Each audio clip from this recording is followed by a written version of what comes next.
Western Conference Finals come to a dramatic end with today's 7th game showdown. It's a familiar spotlight for the defending champion Celtics, but uncharted territory for the youthful Pistons. At stake, a trip to the NBA Finals, where the Celtics have been and where Detroit dreams of going.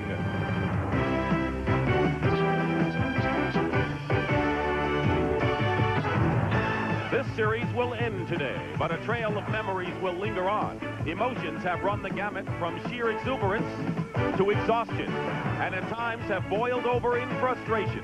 There have been heroes, and there have been villains. But for 6 games, these teams have motored at full speed without yielding an inch. However, today, something will have to give. This marathon has been demanding and painful, and the finish line is finally within reach.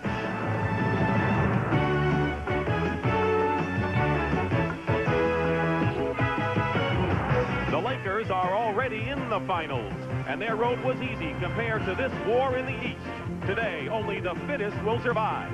It's Game 7.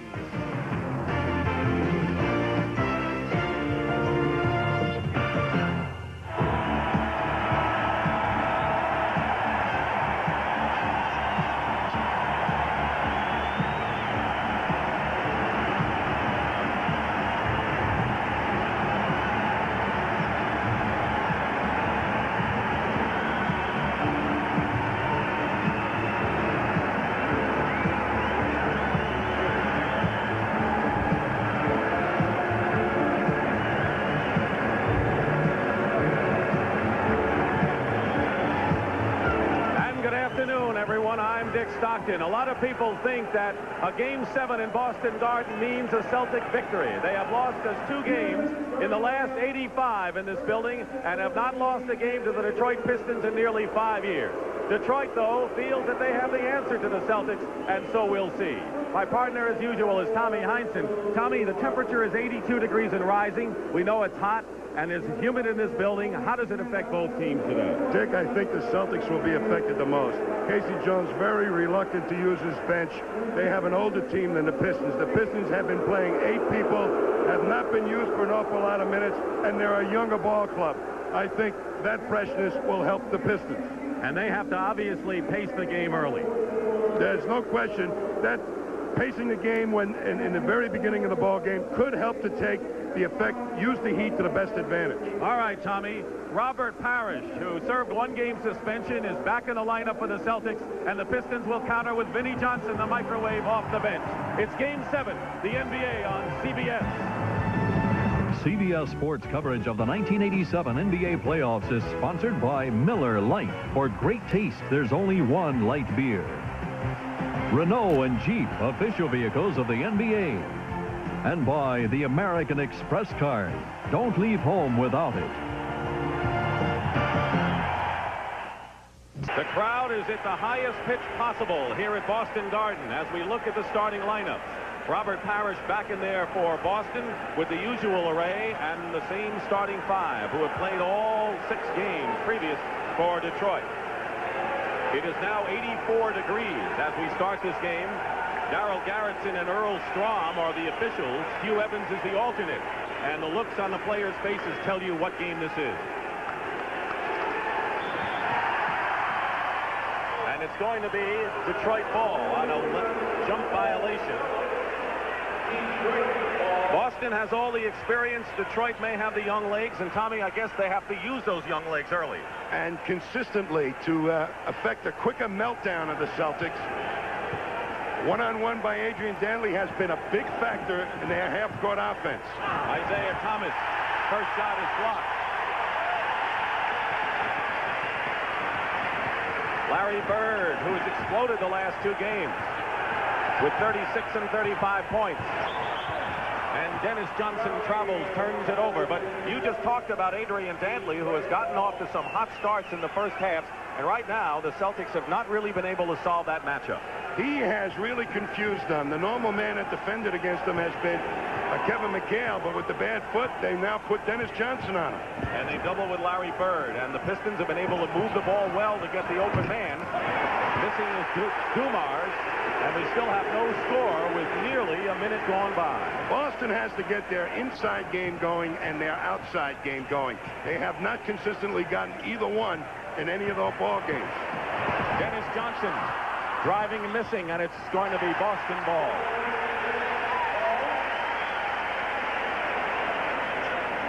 Casey Jones flew all night and arrived this morning after attending his mother's funeral in San Francisco. He is 3-0 in 7-game series for the Celtics. And there is Parish really muscling for position against Mahorn inside. And Detroit has it. That's a key matchup for Boston to try and utilize. Parish against Mahorn. Still no score. With a minute and 20 elapsed. Dumars going strong to the basket, and he's fouled by Dennis Johnson. And Joe Dumars will have a chance to put the first points on the board. And there is Chuck Daly, whose career has touched all the bases from Punxsutawney, Pennsylvania, where he started in high school. College assistant, a head coach at college, including Boston College, and of course NBA experience. Well, he's done a great job blending together a star from another ball club and two rookies. Outstanding job. The Pistons are not shooting well from the line in this series. They are 68%, and the Celtics have been outstanding. Pistons have an unbeatable weapon that they have employed inconsistently in this series. Speed. Boston, the slowest team in the league, and all those injuries haven't helped them either. It took a minute and 24 seconds for a point to be scored in Game 7. It's 1-0. Parish. That's the pick and roll play that have caused the Pistons a lot of trouble this season. They had it diagnosed for a couple of games, but it looks like Parish went to the film room during that suspension. Dumars from Dantley inside. Wisely did not go up against the big man, and Isiah Thomas misses the layup. Parish with a long pass to Danny Ainge, who pulls up. McHale had a chance for the offensive rebound. And Dennis Johnson made a great play decoying Joe Dumars, and it's Boston ball. So far in this game, both teams have got fumbleitis. They both need to calm down. The Pistons, if they're going to uppace this game, really have to control their emotions. And it's amazing that the Celtics, with all their experience playing at home, look jittery as well. Parish setting a screen. Mahorn picks up Bird. Celtics have 7 seconds. Here's the pick and roll. Parish has utilized this play effectively, and Bird with the passer. As soon as Mahorn switches out, Parish just releases against Dantley, and it's an easy two. Earl Strom is getting things straight between McHale and Laimbeer, who are elbowing for position. Very important how close McHale and Parish can set up to the basket.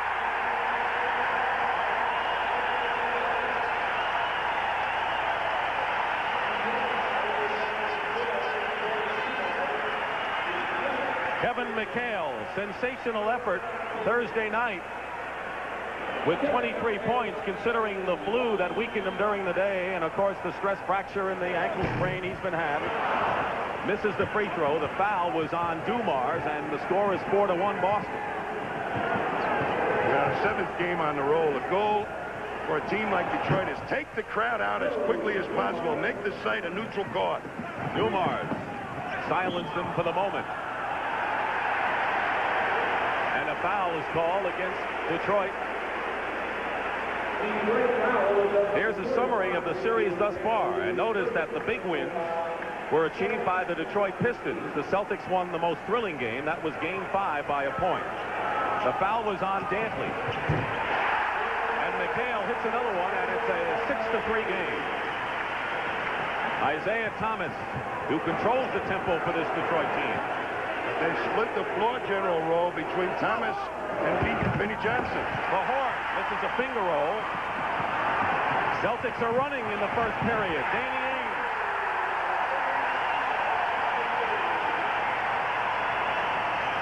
You know the Celtics want to control the tempo, but when the fast break is there, they'll take advantage of it. They absolutely will, Dick. They never stop. They'll push it hard until they no longer can run themselves from fatigue.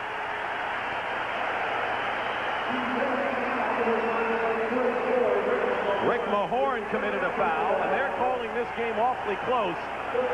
Both Darryl Garrison and Earl Strom, two of the more experienced officials in the NBA, want to make sure there's no funny business out there this afternoon. Absolutely, and they want to let the players know what they will stand for as officials so that they can settle into the game as players. 3 team fouls already against Detroit. And Kevin McHale now has 5 of the Celtics' 9 points with a chance for another. You know, Dick, it's not easy to officiate a 7th game, too. Referees get a little jittery. I guess everyone would be that way. So the Celtic lead is 7 with 8.5 to go in the opening period. Thomas, top of the tee, and Isiah Thomas with his first points. He is the second leading scorer for the Pistons behind Dantley. And letting Dennis Johnson defend against Dantley, and Bird is playing Dumars. And now they have Dantley on Bird, double teamed with Dumars. Ainge is open, finds Dennis Johnson, and a 3-second violation called against the Boston Celtics. Tommy, one of the things the Celtics were going to have to get today is good shooting from one of their guards. Dennis Johnson was 3 of 17, and Danny Ainge cooled off after a hot start Thursday night. I think Danny Ainge is more likely to heat up than Dennis Johnson from the outside. Dennis's legs are gone. Dumars hits his second jump shot, and now the lead is 10-7. Well, Bird is the free safety defender. He let Dumars get to the point. 1 game season for one of these teams. Ainge. 3-point shot for Danny Ainge, who has 6 of the 11 3-pointers for Boston in the series. And they missed him when he was out with the knee sprain. With an inside move, and is there any way to stop some of his quick whirling dervish maneuvers? For a guard, it's almost impossible. They got to try and get him on the dribble. That time Dantley successfully gets down into that sweet spot around the red box. DJ not letting him bump him too much, but you watch that spin, and a little bit of size advantage used beautifully. Dantley's first points of the game, and he has been doing most of his scoring in the first half. Ainge misses, Laimbeer the rebound, and here's Dumars 3-on-3. They doubled Dantley. Here's Laimbeer, and Bill Laimbeer, who hit some very important fourth-period shots to hold the Celtics at bay, brings Detroit to within a pair. That was the first fast break attempt, and they used the 4th guy up the floor, Laimbeer. And Casey Jones wants the timeout with 6:51 to go in the first period. It's going to be interesting here.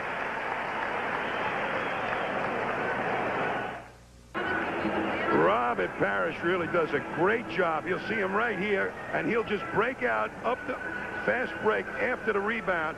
Very important, Boston controlling the pace right now with some easy baskets, something they were not able to do.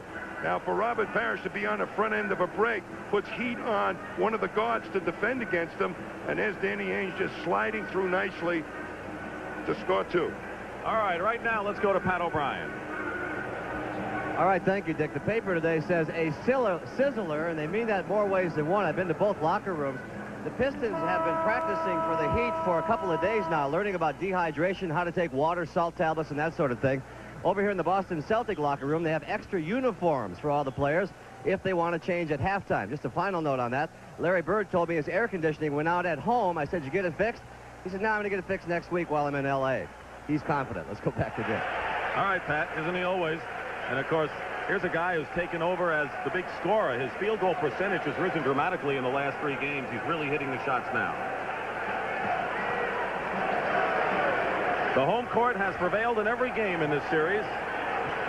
And that is kind of a rare occurrence in NBA history. Bird hits his first shot of the game and winds up on his back. When he's got a small man on him, he's been going into the low post. When he gets a big one, he takes him outside and shoots over him. Thomas penetrating, and Isiah Thomas with the basket. What a dangerous performer if he can get that quickness inside. But at times they have taken the ball out of his hands and easily denied him the ball, Danny Ainge. And the Pistons have complied. They haven't forced the ball to him. Bird misses, and here comes Detroit looking to break, although Laimbeer waited a count to get the ball up court on the outlet. Dantley against Dennis Johnson. Ainge ready to double. They find Thomas inside. McHale blocks the shot. With 6 minutes to go in the first period, Boston has led all the way except for the first free throw. And 2 points for Dennis Johnson. And even when he's fresh in the first quarter, that shot has flattened out a little bit. He usually during the season when shooting well had a lot of arc on it. The Celtics front line goes to town, and Dumars comes back. And Detroit's backcourt. And don't forget, we're going to see Vinnie Johnson coming off the bench, and he can heat things up in a hurry, even here today. McHale has the ball knocked away by Laimbeer. Foot race. Thomas goes around Ainge and gets the basket, and it's now a tie score, our first tie of the game. That was great defense by Bill Laimbeer to create that fast break opportunity. McHale thought he was hit and didn't even go up court. But it was a clean play by Laimbeer. Thomas gambling for the steal against Ainge. Active all over the floor. Ainge misses a three, and Mahorn, who had 18 rebounds on Thursday, clears it. Great block out of Robert Parish by Mahorn. He's been doing that all series long. Pistons scored the first point of the game, and it's been all Celtics since. Laimbeer gives Detroit a 19-17 margin. You just cannot afford to let Laimbeer roam around on the perimeter. The Pistons are keying on that.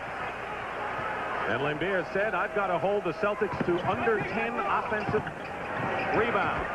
Larry Bird hits, and Bird now with 4 points ties the score. Bird feels confident that he can get his shot off against Dantley. A foot clock and a new 24-second clock for the Pistons. 4:15 remaining first period. The Celtics early had a 7-point lead, and the Pistons have come back, and it's a tight game now. Dantley has really been reading these double teams beautifully. As soon as anybody approaches him on a double team, he's been finding an open man. The Pistons have hit 9 of their last 10 shots. Dumars has hit a few, and now 10 out of 11 to give Detroit the lead again. They are keying their offense, the Pistons, on whoever Larry Bird guards. They want to take his offense away by making him play defense. Bird comes back and hits another. But, Tommy, every club wants Larry Bird to play defense against someone, and the Pistons can do it. And there's the fast break, and Detroit is getting underway early now. And Joe Dumars is a little appendage to Isiah Thomas right now. He's creating additional pace for the Pistons, something he didn't do in a couple of ball games. And that was Mahorn with his first points of the game. Parish setting a screen, no pick and roll. Laimbeer the rebound. Bird has been hot in the first period. 2-point lead for Detroit, and Isiah Thomas makes it a 4-point game. And the Pistons have been doing an outstanding job on the defensive glass, and they're pushing it hard at the Celtics off the rebound. That's Laimbeer and Mahorn.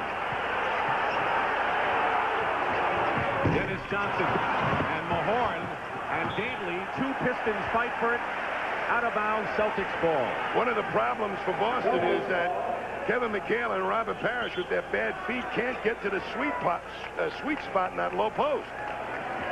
Here's long, tall Sally, who's made his mark, the 7-foot rookie from Georgia Tech, replacing Mahorn, and so the Pistons should run even more now with him in there, Tommy. Rodman and Sally, I call them the streakers, and they're the guys that can potentially break it open with speed for the Pistons. Seasting is also in there. That basket will not count, and Isiah Thomas picks up his first foul of the game, and the Pistons will call their first timeout. Just under 3 minutes to go in the opening stanza. Detroit has the lead. Boston Garden Air Conditioning. They have opened the doors up on top to let some of the air in here, but these fans, I don't think they care about the heat. Maybe the players will later on. Vinnie Johnson, who has been an explosive hero off the bench for the Detroit Pistons, has come into the ballgame now, replacing Joe Dumars. And, Tommy, you talked about why the Pistons have to get it started and go fast early. Why early? Because the meltdown will continue. It can happen so much earlier if they pace the game in the first quarter. Vinnie Johnson will be very important. He is not a fast man pushing the ball up the floor, but he's got to pushing up as fast as he possibly can to keep that pace a factor. And the Pistons have been getting good shooting from their backcourt. Bird finds Dennis Johnson. And he'll go to the line. Isiah Thomas, or was it Vinnie Johnson who missed an assignment on a switch? In any event, Joe Dumars, who just sat down, is coming back in the game, and Isiah Thomas will get a rest. Isiah has been prone in this series to make foolish fouls, reach-in fouls that aren't necessary for a man of his stature that they need for other purposes. So he sits down with 2 fouls, and here's Dennis Johnson on the line. The Pistons have been successful at times in this series with Isiah Thomas on the bench, particularly Game 3 when during a 9-minute stretch, Vinnie Johnson led the parade. But they slowed it down without Isiah in there. All right, let's see if they do the same now. Thomas has scored 8 points. 2:40 remaining. Seasting is guarding Dumars. We're in the first period. Dick Stockton and Tom Heinsohn at Boston Garden, Game 7. Dantley goes low. Dumars. Vinnie Johnson. There he goes again. Boston's defense has got me confused. How can you leave Vinnie Johnson at the foul line wide open? He hit 9 out of 15 and is shooting a blazing 54% against the Celtics. The lead is 6 for the Pistons.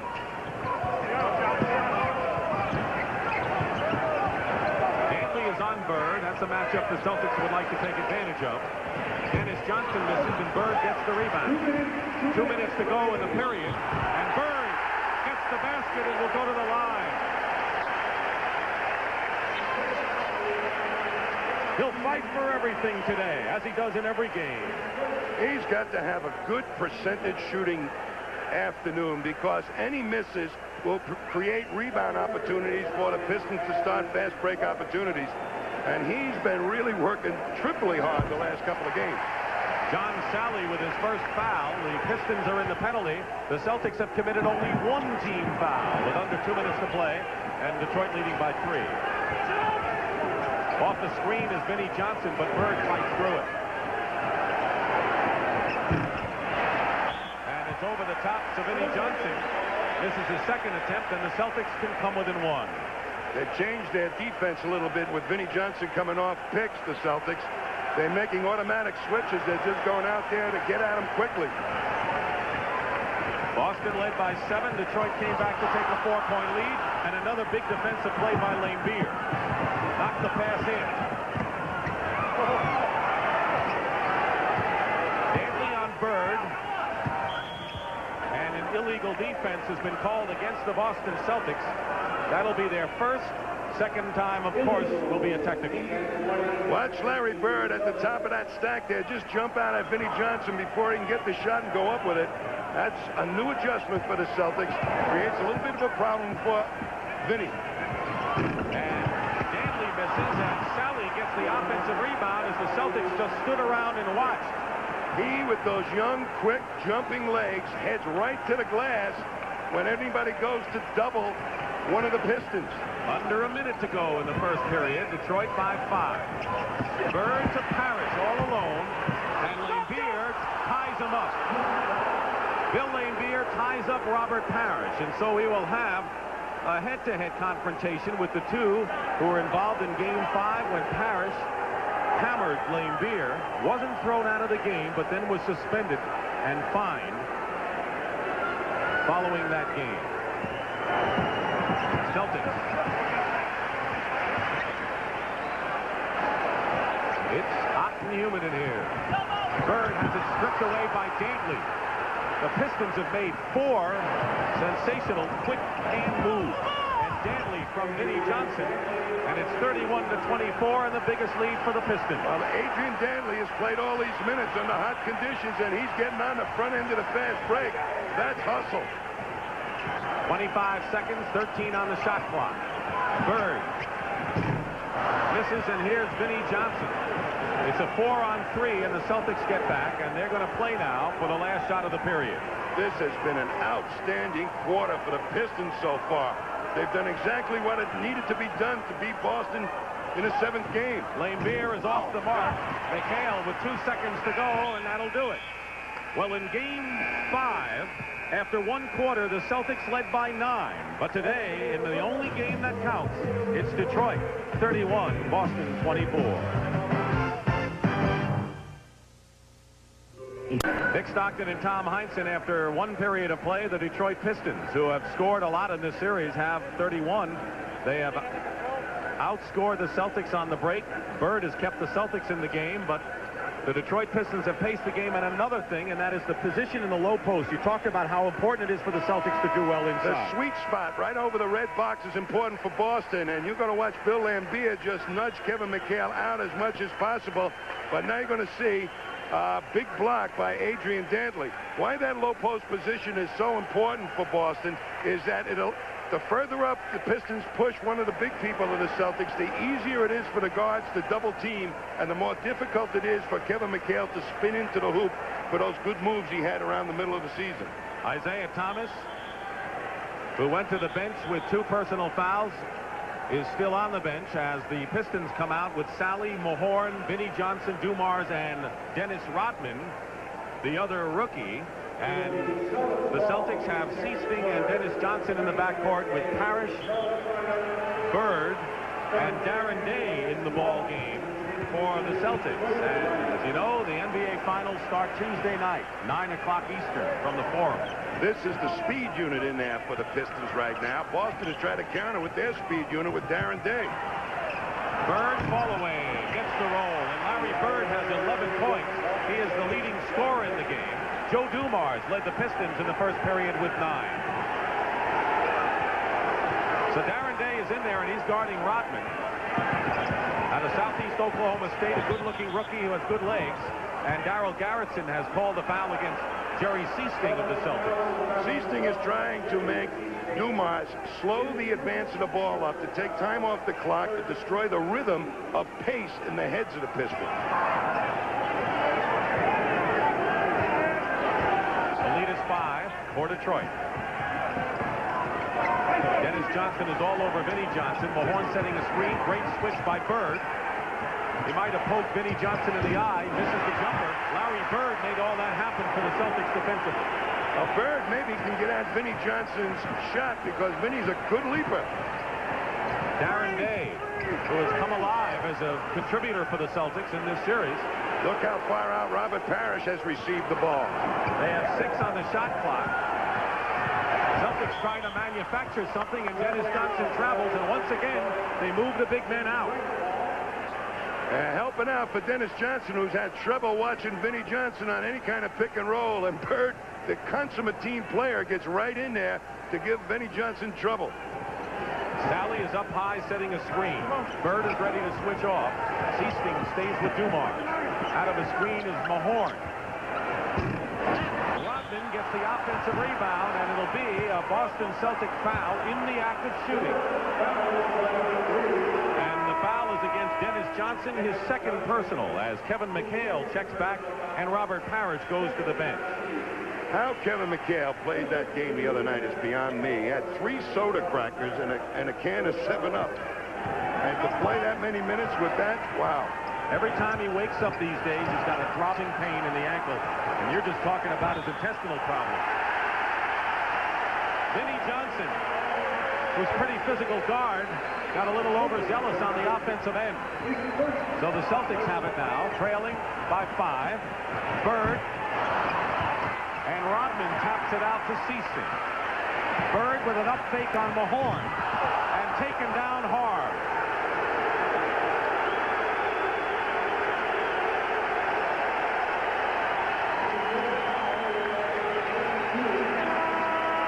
He was taken down hard as Danny Ainge comes in for Dennis Johnson. The foul is on Sally and number 2 on the Georgia Tech rookie.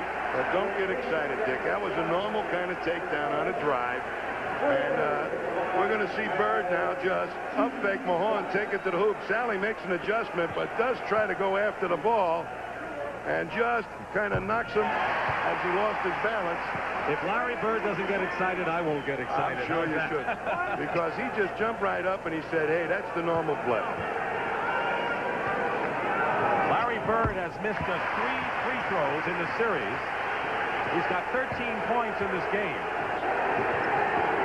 2 minutes gone by in the second. But the pace has gone out of the Pistons' attack, Dick. They're slowing it down with Dumars bringing it up and feasting all over Dumars. Right. Traveling against Rodman. And Boston trailing by 3. And Chuck Daly may be thinking just that. Let's get the Pistons really running.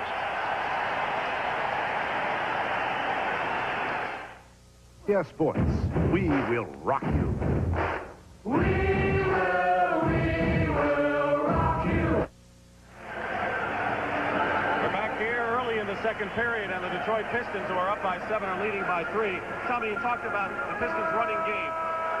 Do they have a way to run with Isiah Thomas out of the game? They sure do, particularly when the 2 streaks are in there. They can outdistance any of the Celtic forwards, and Rodman is way faster than Larry Bird. They just got to push it up fast and find Rodman. He's going to be open an awful lot.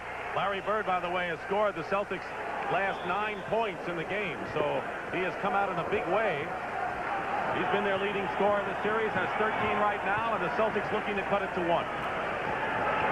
Bird. McHale knocks it out of bounds. It'll be Pistons ball. Dennis Johnson went in to change his jersey, and that may not be the last time he'll do that. And look at Seasting once again delaying Dumars, bringing the ball up the court. They've already broken the rhythm in the Pistons' heads. Vinnie Johnson off the screen hit Berry's one. Vinnie Johnson, who coming into the game had taken 3 fewer shots than Adrian Dantley. That's for a 6th man. And the Pistons leading by 5. Ainge goes low to McHale. Sally stays with him nicely. Good rotation by Detroit defensively, and Darren Day draws the foul. He found an opening, but the Pistons played the rotation well. They, because the Celtics have moved in to try and hit those outside shots, have an easier rotation. They get to that player quicker. And the guy that's having the most trouble with that has been Jerry Seasting, trying to get his outside shot off. Meanwhile, John Sally goes to the bench with 3 personal fouls, and that will hurt the offensive rebounding and the running game for the Pistons, and they bring back the veteran Laimbeer. The team fouls are 2 apiece so far, and free throw shooting has been a factor as the Celtics have been outstanding, and the Pistons have struggled from the free throw line. Well, the speed advantage for the Pistons is now on the bench, Dick. And the potential for a crack in the Celtics' armor to utilize speed is now sitting on the bench. Darren Day, who had 16 points, the series high on Thursday, cuts it to 3. Boston going to the line much more because of their inside game. Isiah Thomas, and there's Laimbeer popping out and hitting another. Laimbeer now with 3 field goals from outside. And they're doing a tune on Bird's head. They're getting him to step in for the penetration just the least little bit, and then they'll shoot it over to Laimbeer. Whoever Bird's guarding is getting the ball. Tommy, can you gauge the Celtics' fatigue even this early? Is there any coming up? The key guy to look for is Bird. He has not been out of this ball game. McHale has been out for a while. And that's where the speed advantage lies, perhaps, against Larry Bird. They dribbled into a crowd. Plenty of time on the shot clock. Working against Mahorn, and he turns the ball over. Well, we know the Celtics are doing it from the front court. In the back court today, the Pistons have the edge. Celtics have virtually given up trying to get Kevin McHale the ball in the low post. He's taken only 2 shots. He got a lot more even on Thursday night when he was sick. Thomas to Dantley on a pick and roll and a foul. McHale got part of the ball, but he also got a part of Dantley. And for McHale, his first foul. Dantley, what he does is play for contact. He wants you to foul him, to feel for him, and sometimes he'll just jump right into your arm. And that time, McHale did not let go, and I think Dantley hurt his back. Speaking of Dantley, as Robert Parish checks back into the ball game, Dantley has done most of his damage in the first halves of games, with the exception of Game 4 when he exploded in a big way in the second period. And he said, this is a totally different game for me. Against Darren Day, I could post up. But now that they've got Parish back in there, I've got to start from outside and work my way in. And when he's had the ball, the Celtics have been timing the double team very poorly. They're letting him see the defense too much to pick out openings. Dantley struggled tremendously from the free throw line in the last game. And he seems to have gotten his rhythm so far in this one. Adrian Dantley, one of his great attributes is not only his scoring, but his passing ability. Taken only 3 shots, but he has 6 points in the game, and once again the Pistons match their biggest lead.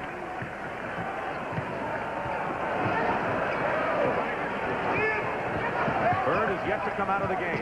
Laimbeer on a switch. McHale pick and roll. Nice play, Celtics. Mahorn was right there. Took away the layup, made McHale take a tough shot. Just under 8 minutes to go in the first half. Detroit led by 7 after 1. Dantley with a move on McHale, blocked by McHale. McHale with a little bit more mobility on that play. He's the guy that usually plays Dantley. Bird hits a 3.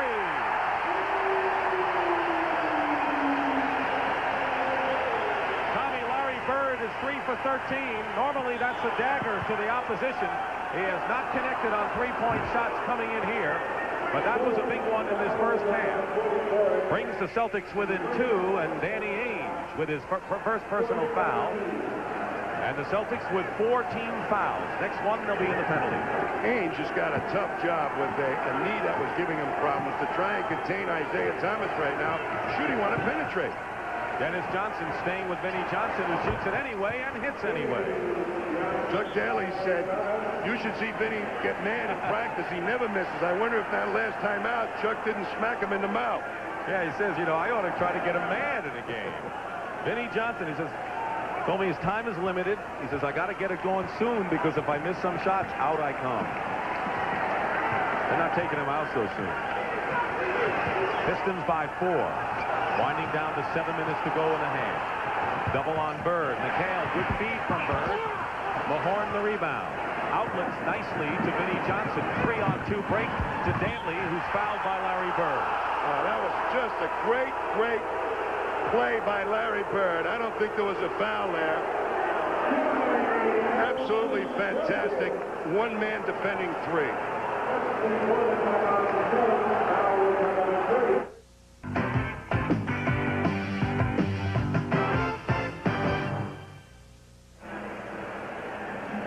Bird just plays super defense here. He's got 3 Pistons. He makes them pass the ball who he wants to get the ball, and that's Dantley on the left side, so Dantley has to bring the ball to him. He hit the ball, but then on the way, the follow-through after blocking the shot hit Dantley on the arm. Now, that's as good as you can play a fast break with one man. He just forced the passer to pass the ball where he wanted to. For Bird, it's his first personal, and for the Celtics, they are now in the penalty. 5 team fouls, only 2 against Detroit. Well, the NBA Finals will begin Tuesday night at the Forum in Inglewood. The Los Angeles Lakers will have waited 8 days to get underway after sweeping Seattle, and they'll play the winner of this game. Tuesday night, best of 7. First 2 games will be in the Forum, and then they'll come back for 3 games in the Eastern Conference winner, if necessary, and the final 2 would be back out west. Robert Parish had a rest for 3.5 minutes, and he's back in. He has scored only 2 points, but certainly a tremendous presence for the Celtics, and as Danny Ainge says, the last resort defensively inside. Mahorn is getting to him quickly on the rebound, so he's not even in close to the basket, and the Celtics aren't cooperating with Robert by giving him the ball in that low post so he can take some shots over Mahorn. Scoring for the Pistons, led by Dumars with 9. Dantley looking for his 8th point of the game. Isiah Thomas also is checked in with 8. 41-35. Detroit. Celtics have the early lead in the game by 7, and then the Pistons have drawn a 7-point lead in both periods. McHale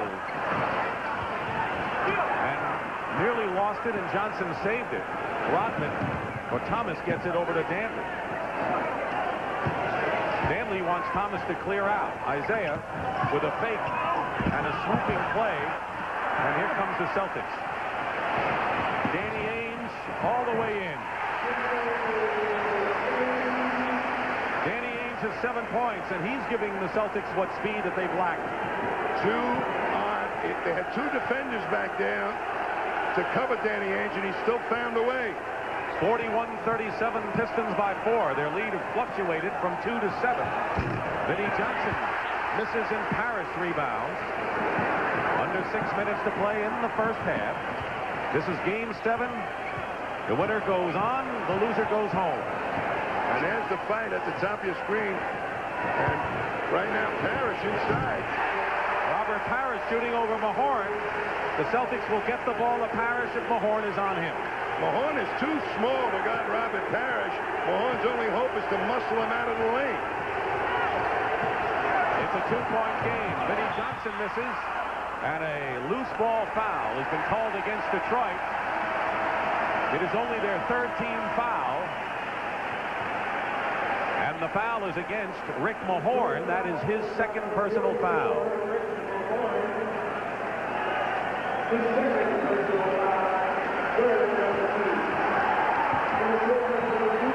Celtics looking to tie this game. 5:20 on the clock. First half. Dennis Johnson. Laimbeer blocks out McHale, and here's the fast break. Dumars, open baseline. Celtics had an opportunity, and Detroit now up by 4. That was a classic quick outlet pass and right at the defense. Detroit 4 for 10. They've been blistering the last 4 games to the tune of 57%. McHale working his way in, gets the basket and the foul.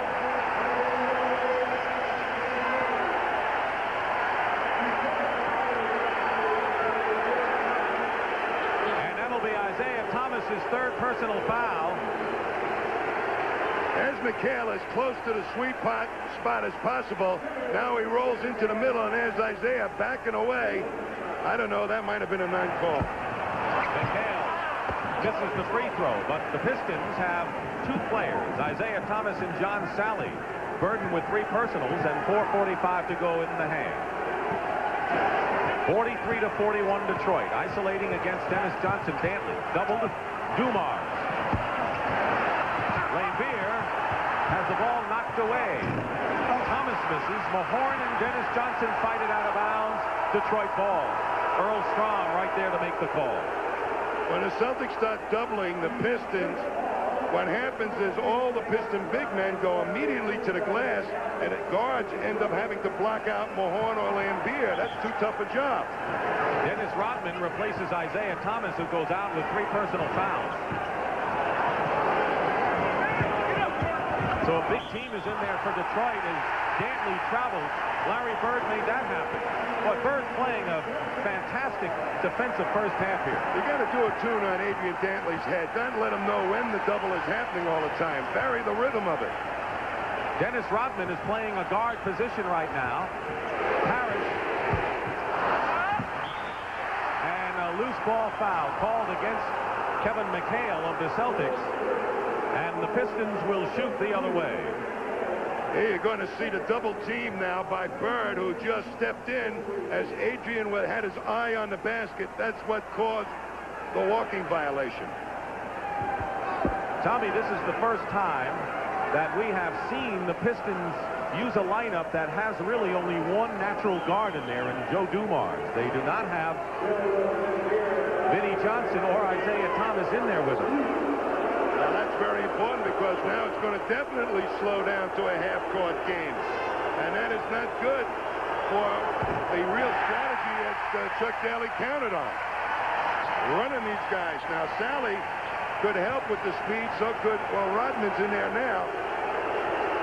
They still might have the chance to run, but Dumars is not a real hard push man.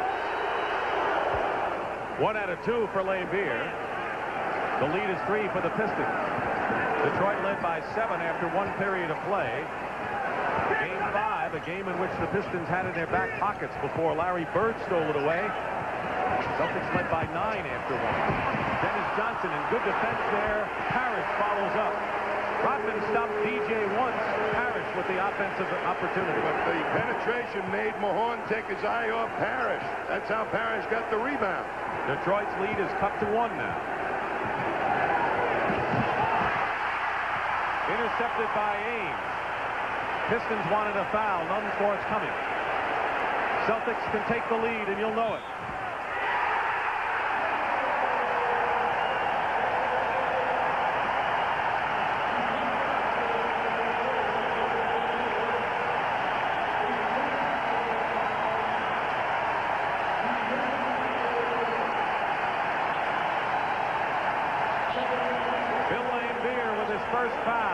Johnson will come back in the game, and the Celtics have their first lead since a 17-15 edge in the first period. McHale missing again from the line, and now Detroit with an opportunity to regain the lead. They're playing the better half-court game right now, the Celtics. They're getting the ball inside the way they like it. Dumars lost control and gets the basket in the foul. That was almost by accident, and Parish looks like he's limping again. I think he took it in the knee, Dick. He tried to cut off the penetration. But anytime Dumars gets by Danny Ainge and Kevin McHale, and it looks like a knee in the thigh by Joe Dumars. And the Celtics, as we know from Thursday night, can ill afford to lose Parish because they really hurt without him. They don't win without him. It's as simple as that. They may win with other guys out, but they don't win without Parish. He limped off the court twice in Game 5 and has had a 3-day rest. Dumars misses the free throw. He'll get the loose ball. Go for 3 and hit the 3. Joe Dumars is only the second Piston to hit a 3-point shot in the series. Isiah Thomas had the other 4. Dumars has hit some key shots when they've needed to have him hit key shots. McHale spins around and comes back. Kevin McHale with a red-hot second period has scored 8 points. He has not been able to use the spin moves because he's had difficulty planting that fractured foot. Dumars slices inside and is fouled, and he'll shoot. Joe Dumars may play in the shadow of Vinnie Johnson and Isiah Thomas, but Dumars in this series has shot 55%. This is the tale so far in game number 7. We have halftime coming up, and let's go up to the second balcony and Pat O'Brien. Patrick? All right, Dick, thank you very much. About 100 degrees up here. We'll get to that in just a minute. Coming up on the Prudential at the half, we're going to go out to Santa Barbara, California. That's where the Lakers are, and we'll talk live to Michael Cooper. Golf has rained out today, but there's a lot of sports news, and we'll get to that. And our first annual NBA playoff poem, Ode to the Survivors. They're already yelling, beat LA here. It's about 100 degrees up here. Here's the outfit of the day up here. Dave, how long did you plan this outfit? Excuse me? How long did you plan this outfit? Took me about 10 minutes because my mother said... It's 100 degrees up here. Let's go back to Dick. All right, Pat, don't forget, if you go out that door, you're going to need a ticket to get back in. So just stay inside this place.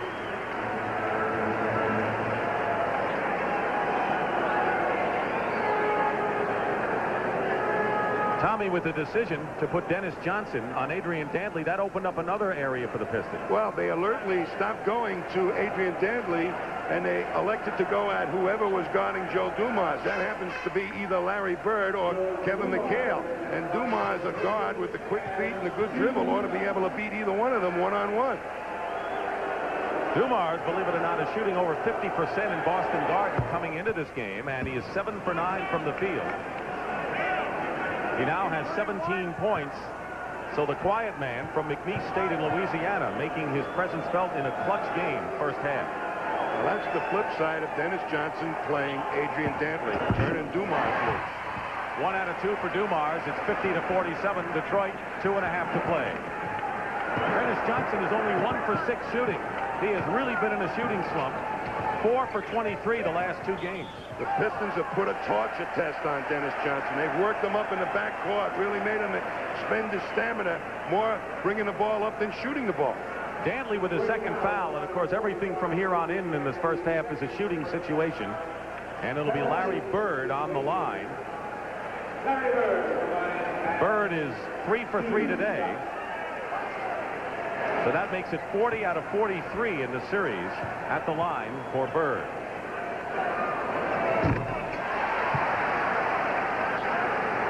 Is there a smarter player in the NBA today than that man? Larry Bird is the master of the half-inch. All he needs is that much of an opening and he'll score on you. And he uses it by faking people out of position just that much. He has 6 assists to go with the 18 points and fine defense. 1-point lead for Detroit. Nearly 2 minutes to go in the half. Rick Mahorn. And the Celtics find it very difficult to wrest that lead away from Detroit with 2 minutes to go. That was a pick-and-pop play that they've been using for Laimbeer. The Celtics played it pretty well, but the Pistons came right back and found Mahorn for an easy one. Parish is yelling at someone as Mahorn gets great position and misses the layup, but McHale tips it in. Well, I never saw Parish talk so much in the low post as he did on that sequence. Talk about spreading out. I'll tell you, he had his legs practically straddling the lane. Again, a 1-point lead Pistons.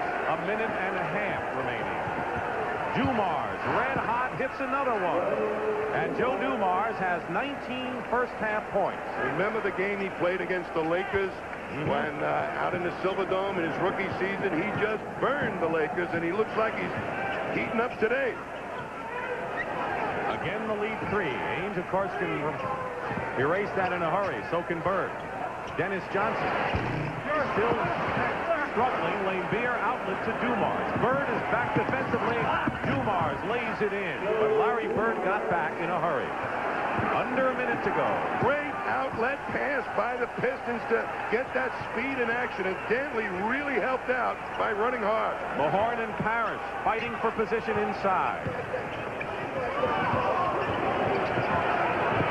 Ainge to Dennis Johnson. Basket counts and a foul. And Bill Laimbeer claiming that Dennis Johnson pushed off. But what a great play after a fine pass from Ainge. I don't know how Danny Ainge found him.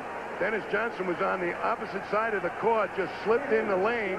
And there is a beautiful up fake by Dennis Johnson to create that foul on Bill Laimbeer. 56-54. Bird has 18, McHale 16 for the Celtics. Dumars 21. Dantley and Thomas have 8. 12 on the shot clock. Dantley takes too many steps. Again, Larry Bird. Bird did not let Dantley feel him. And he moved his feet very quickly to deny Dantley the shot. A technical foul has been called. Let's find out officially if it's against Dantley.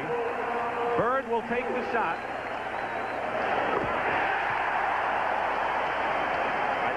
I think it was. Here's the turnover now. Look at Bird just swing back and right on Dantley's shooting hand, and Dantley knew that he was going to be bothered on the shot.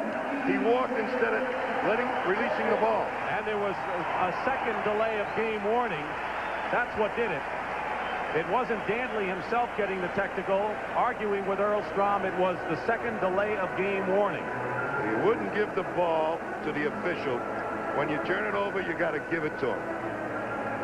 Well, the Celtics started off with a quick 2-0 lead in this series, and they have never lost a playoff series after taking a 2-0 lead.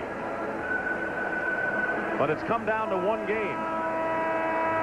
So many twists and ironies riding here. The Celtics, of course, playing a 7th game where they're mostly successful. The Pistons not having won here in nearly 5 years. They've dropped 17 straight. And the amazing home court advantage with all the ghosts, the ghouls, the leprechauns, which you once talked about here at Boston Garden, where somehow the Celtics find a way. And Detroit, though, playing good basketball in this first half. Absolutely. And I thought they really had the measure of the Celtics in that first quarter. They turned that speed loose, but it's now residing on the bench. The pace game with Isiah Thomas, who committed some foolish fouls and more or less took himself out of the game. Dennis Rodman is in the ball game, and of course Chuck Daly wanted to make sure he could put Rodman in that situation. Now Casey Jones with a beat.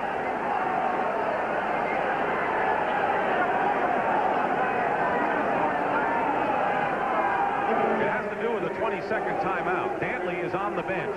He has scored 8 points and has 2 fouls, so this is a slow start for Dantley considering what he normally does. There's 1 second difference between the game clock that you see and the 24-second shot clock.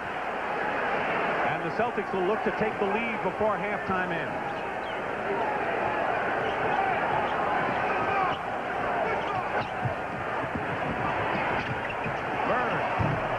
Laimbeer with 3 seconds to go.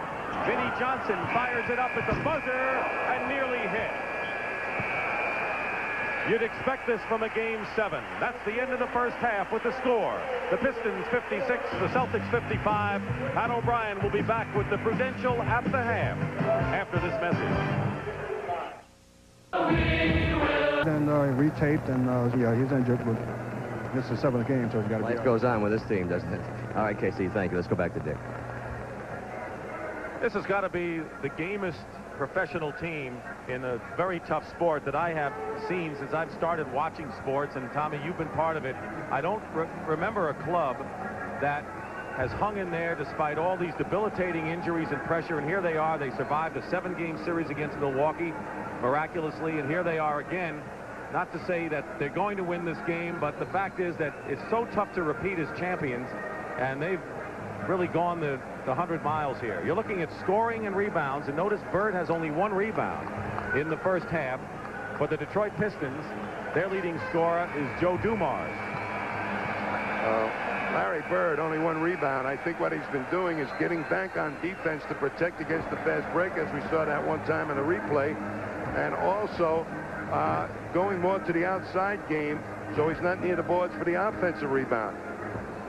Robert Parish and Kevin McHale for Boston really have to come to the fore now offensively in order to not have to, Casey Jones not have to worry about that outside shooting, whether they're making it or not making it.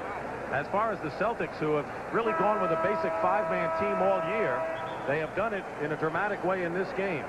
Only Jerry Seasting with 7 minutes and Darren Day with 4 have come in for the starters, so they have played 109 of the 120 minutes, and that's a lot of time. If there isn't a puddle of water in the middle of the court when this game is over, I want to find out how many of these Celtics, they may be down to their knees or their elbows, and the rest of them just in a puddle of water. They are playing hard, and Casey Jones said we've done it this way all season long. We'll do it this way in a key game.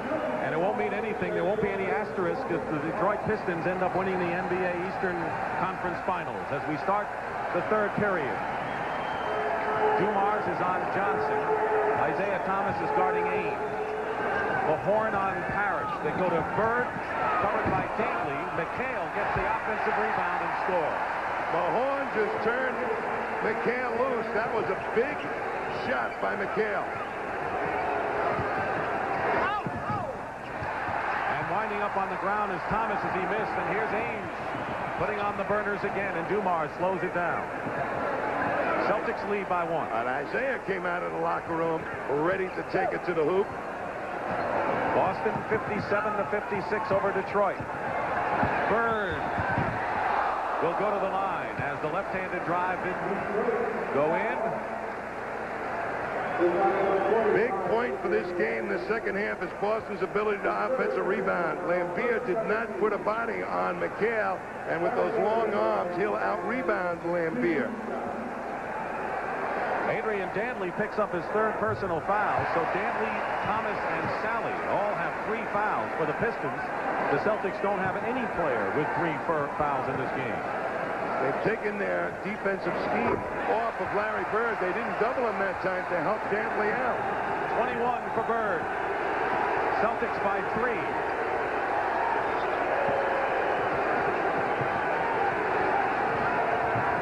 Dumars nearly walked. Thomas misses again. 2 misses by Thomas, and here come the Celtics. Ames finds Johnson trailing. That could be a big confidence booster. And they got it running themselves. They're trying to accelerate the pace of the game. What courage. 6 in a row run off by the Celtics in the start of this 3rd period. A minute and a half has elapsed.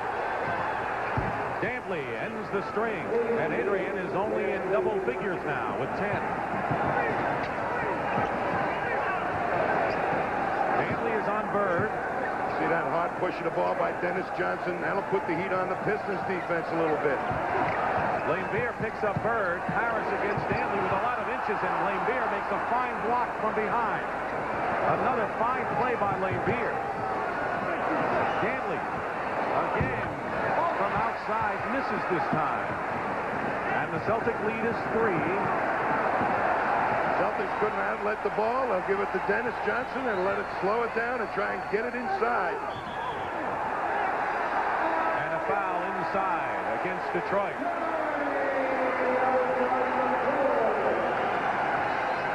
It's against Rick Mahorn, and that's his 3rd foul. We're going to see a great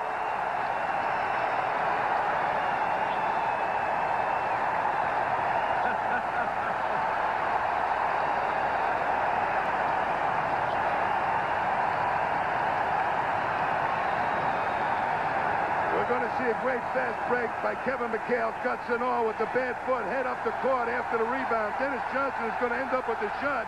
But you watch how Kevin McHale turns on the Jets and creates pressure on the defense of the Pistons, who are really hustling back. Now you're going to see there's 1 man, 2 man, 3 men that by Kevin McHale just hustling up opens up for this man to get the shot from Danny Ainge. That is all-out hustle. They retreat to protect McHale, and there's Dennis Johnson wide open for the jumper. I don't believe he ran up the court that hard. It's 61-58, and Mahorn now with 3. Dantley with 3. Thomas and Sally have 3 personals. The Celtics have no one in foul trouble as of yet, with 9:45 to go in this 3rd period. The Celtics scored the last 4 points of the first half, the first 6 of this half, before Dantley's basket.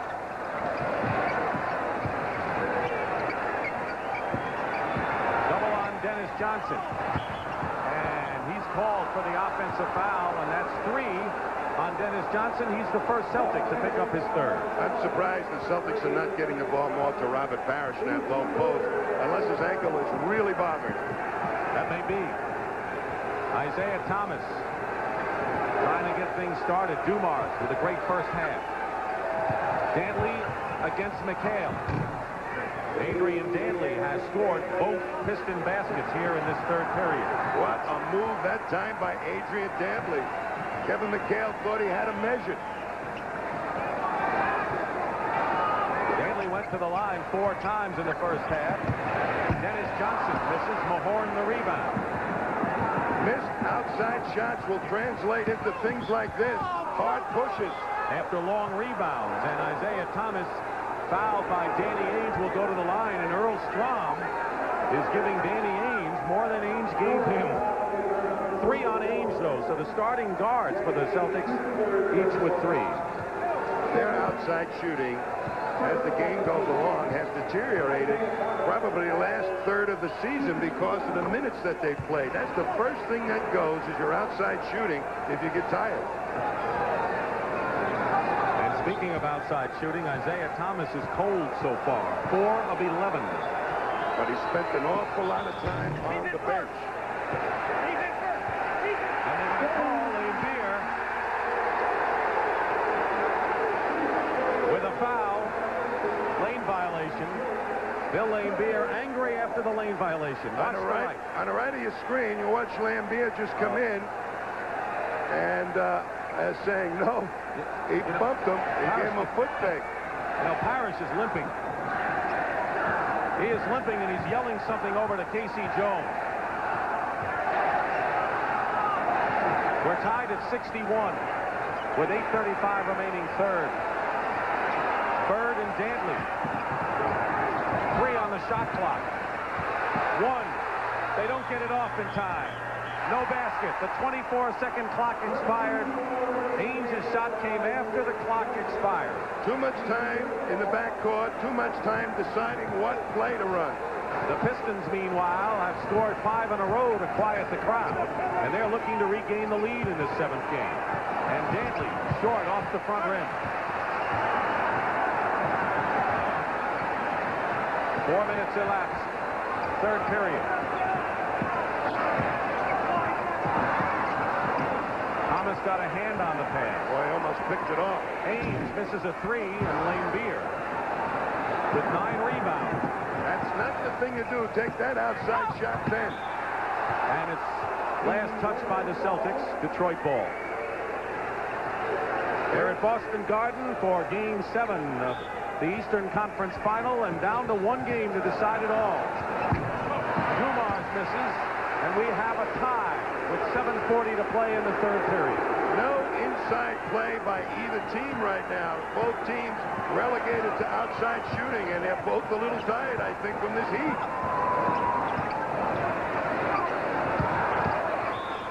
Parish is fouled. Somebody on the Pistons will pick up 4, and Parish is hurting. Isiah Thomas picks up his 4th personal foul and will leave the game, but Robert Parish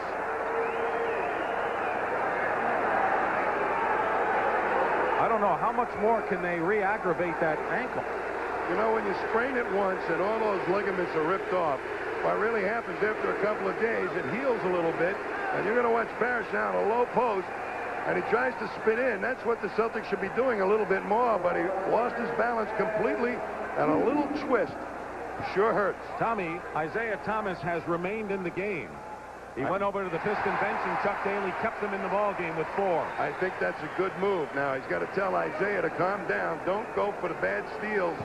No gambles whatsoever. We need you to pace this game. Parish with both of them. And the Celtics lead by 63 to 61. We've had 4 ties, 4 lead changes. Detroit led by 7 after the first. Thomas hitting the baseline jumper, and he can get red hot in a hurry. Well, Danny Ainge made a foolish defensive play. Isiah gave him a great up fake, and Ainge bid for it. That's how Isiah got into the defense. Tied again. McHale will shoot 2. And we'll have a timeout. That foul is on Mahorn. So Mahorn and Isiah Thomas with 4 fouls. Game 7, and the game is even here. Nearly midway through the 3rd period. Here's the total of playoff games by the 3 clubs left. Lakers have played only 12. Tommy, what would be the mindset going into the finals, which start Tuesday night, to a well-rested Laker club and a team after a grueling 7-game set here? Should the Celtics end up winning this game, it's going to be like the Marines invading Japan. That's how tough it's going to be for them to face the Lakers. And if the Pistons should win, they're going to have to completely change their style of play to play against the Lakers. Here, against the Celtics, they've been expected to up-pace the game. I don't think the Pistons are as good a running team as the Lakers. They may have to slow it down. John Sally with 3 fouls replaces Rick Mahorn, who goes out with 4, and you'll see the foul situation as Kevin McHale goes up on the line to shoot. Now, Sally represents a chance for the Pistons to break this deadlock with a little bit of speed. He can get out on the wing or can be the 4th man up if they can get some rebounds, the Pistons, and push it up hard. 20 points in the game for Kevin McHale. The Pistons have gotten scoring only from Dantley and Thomas here in this 3rd period, and Boston has the advantage. That means it's a half-court game, Dick. Thomas hits, but it's still Thomas. There's the long pass to Danny Ainge. He plays baseball and he plays basketball, and probably been a good back out of the backfield, too. That looked like a pop fly to the infield the way he was going after that one. Tied again. McHale setting a screen for Bird. No pick and roll. McHale moving Dantley back. He's got a big height advantage, this Kevin, and he loses the ball to Laimbeer. Dumars has Johnson to beat. And a left-handed layup. Good play by Dumars, who has 23 to lead Detroit. And should he have missed that shot, Sally was right there for the cleanup rebound. He's done a lot of that, so is Rodman in this series. Nearly halfway now through the 3rd. They're giving Dennis Johnson, it seems, the outside shot initially. Goes inside. And another tie at 67. Thomas. Loose ball, and a loose ball foul against the Pistons. And that'll be the 3rd on Bill Laimbeer as Parish continues to be amongst the walking wounded. That was a real hustle foul by Bill Laimbeer. He hustled up on that initial thrust. Now you watch Parish in the middle. anytime you're in that pack like that, you can come down on somebody's foot, and just the slightest little twinge is giving him agony. Well, you remember Game 5, he came down on Bird's foot one time, he came down on maybe Laimbeer's another time, and, you know, this is not a sedentary game. It's not a game for people who like to walk around the golf course. What happens is that after you've sprained it once, and it heals a little bit, as I was saying before, any little injury re-tears whatever healing had taken place. But you can still play because it's taped real well. But it hurts. The Celtics are shooting in the penalty with almost 6 minutes left, or a little less than 6 minutes remaining in this period. Celtics have committed only one foul. Dantley on the offensive rebound. Isiah Thomas still struggling from the field, and Sally was hit in the head. John Sally. There are arms and elbows and legs flailing around in there. Dantley knocks the ball away from Bird. 2-on-1 for Detroit. Sally tries to slam it in, and Parish commits the foul, his second. They are in right now a position, the Pistons, to really break this game open if they can really make this fast break work. Now, you watch Dantley, great play, and Sally really comes up behind the play. There's a 3-on-2 situation, and Sally has a good chance to cram it, but there's only 2 defenders down there. The Celtics not getting back. They're tired. You remember in Game 6, the Celtics, even without Parish, managed to hang tough through 3 periods with the Pistons before they went on their 11-0 spurt in the 4th period. So it could happen at any time. Right now, let's go to Pat O'Brien. All right, Dick, you talked about Robert Parish being among the walking wounded. Dr. Thomas Silva agrees with you on that. I just talked to him. He said they retaped his ankle again very hard, as Tommy pointed out. And Parish, he's very, very worried about him. He said the heat is universal, but Parish's condition is acute. So we'll see how that story develops. Back to you. Thank you very much, Pat. And we see Parish, but meanwhile on the Pistons side, you're looking at a forgotten man who lost his job to Rick Mahorn. Sidney Green, forced to be used in this game by Chuck Daly because of all the fouls. A good rebounder. He is a good rebounder, and he can get out on the break, too. They're going to have 2 speed merchants. He's the 3rd streaker that they can use, the Pistons, to make it happen for a blowout or a breakout. Look at the eye on Sally. His left eye is closed. If this were a fight, they'd stop it.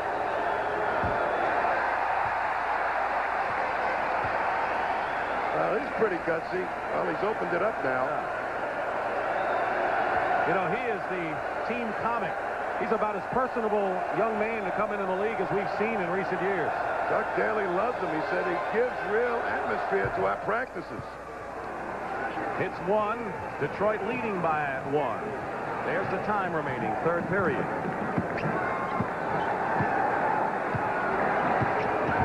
Bird is 21. McHale 20 to lead the Celtics. Bird. Bullseye. 2 points for Larry Bird. Bird has played the entire game. He has not come out at all in the heat, and I think that's the way he likes it. And Dantley is fouled and will go to the line to shoot a pair. What McHale does when he plays Adrian Dantley is back off, try and take away Dantley's speed and that spin move, and wait till he releases the ball. Now, you watch him. He'll back off just a little bit, and then when the ball is released, he'll go for the block after he releases it. But Dantley is so cute. He uses his body to ward off McHale and take away that height advantage. He's listed at 6'5". A lot of people think he's 6'3.5". By the way, Kevin McHale with 3 personal fouls. And 3 fouls at this point is not real foul trouble. I think at this juncture of the game, when you pick up 4, then you're in foul trouble. Or 5. That's deep foul trouble. 6 is real bad, I hear. 6 and you're out. Dantley 6 for 6 from the line, where he struggled in Game 6. And a 1-point lead for the Pistons again. Back and forth we go.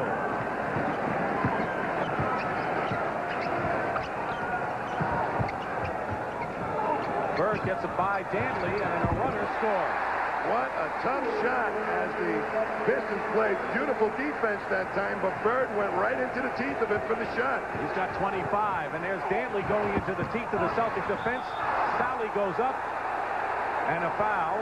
Sally got the rebound. And that's going to be McHale's 4th foul. 4 on Kevin. And now you'd have to say he's in foul trouble. Larry Bird is guarding John Sally. And Sally is very aware that Bird is a help defender. So that whenever Bird leaves him, he heads right to the hoop, to the glass. And he's so quick, none of the guards can get to him with the Celtics. Celtics enjoyed a team foul advantage for a while. Now they have 4. Pistons have been in the penalty. Dumars. Dantley has a new clock. 73-72, the Celtics.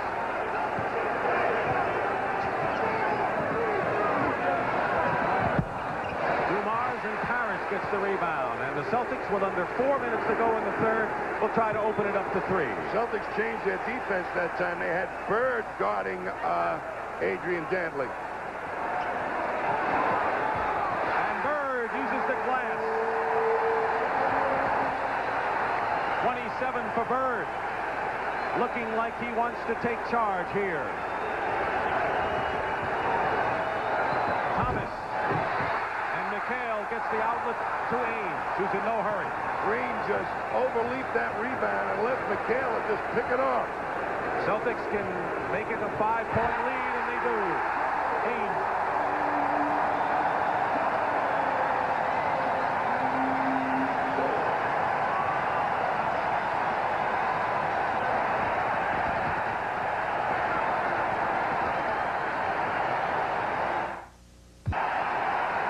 The Chiefs drive, and Robert Parish, who's playing in pain, has played a major role in the last 2 Boston baskets. We're going to see Robert Parish right here get a pass from Danny Ainge, who will then cut to the basket, and he reads the defense perfectly. A 7-footer down in that low post who's got that kind of experience.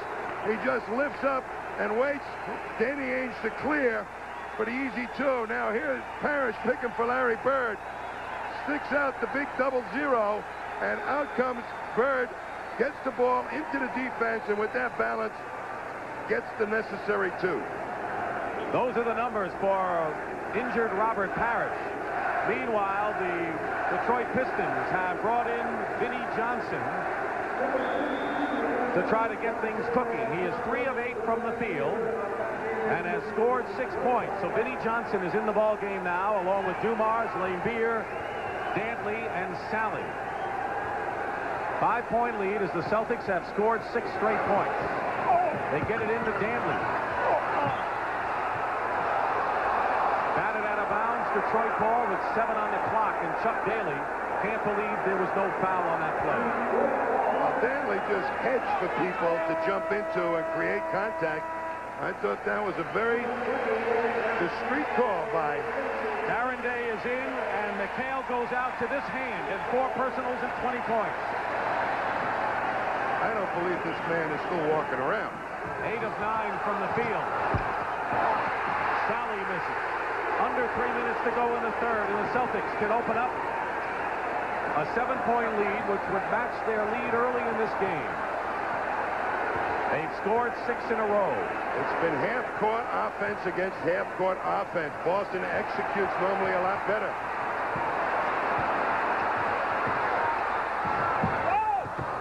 And Day on the follow-up.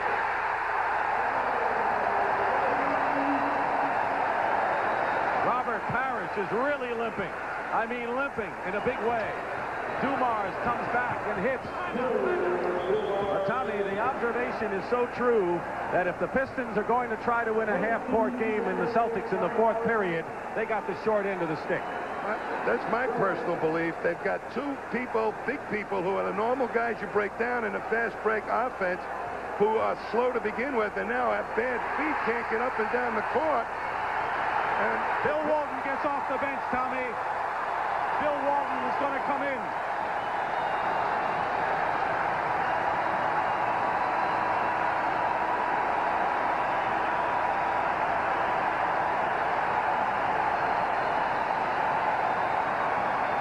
Dick, I wonder how effective Bill Walton's going to be. He has not played in, I think, at least a couple of weeks, and that is only after he only played that night a minute and a half. I don't think he's sharp at all, But maybe the inspiration of him being on the court will be helpful, and his intelligence playing defense. He's got the crowd going even louder than they were. So Walton is in for Parish. Has not played in this series and wasn't expected to. 2 minutes to go in the third period. Pick and roll. And the foul against the Pistons. And Walton will shoot. That'll be 4 against Adrian Dantley. What can Walton give them now? Rebounding? Walton can give them rebounding if he's got his timing and his legs underneath him. He's already given them the emotional lift. But he's got to get his timing down, and that's where I think he may be way off. They've changed the foul to Sally. So Sally picks up his 4th, and Dantley still has 3. The Redhead tried to go in Game 7 against Milwaukee briefly and couldn't do it. He's had the big ankle problem all year after playing 80 games and helping the Celtics to a title a year ago. He missed the free throws, but Celtics still lead by 5. And that'll be Darren Day with the push, and Dantley will go to the line. Whenever Darren Day is defending against Adrian Dantley, he tries to low post him. Day is quicker, tries to move his feet. They require a good pass inside for Dantley to get the ball and score. But they also, Darren Day is going to be physical with Dantley down there, and he's liable to pick up some fouls.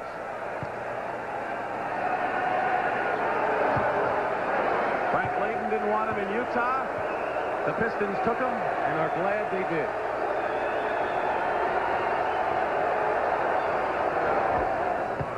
Perfect from the line today.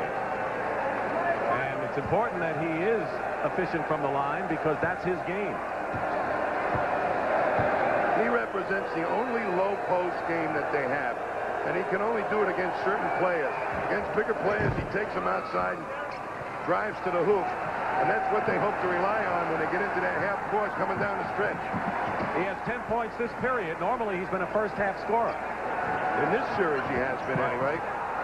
Celtics lead is 3. A minute and a half remaining. Bird fake a 3. Haynes open. Goes to Day. Blind shot by Day. Not a good one. Laimbeer the rebound. Nearly thrown away by Vinnie Johnson.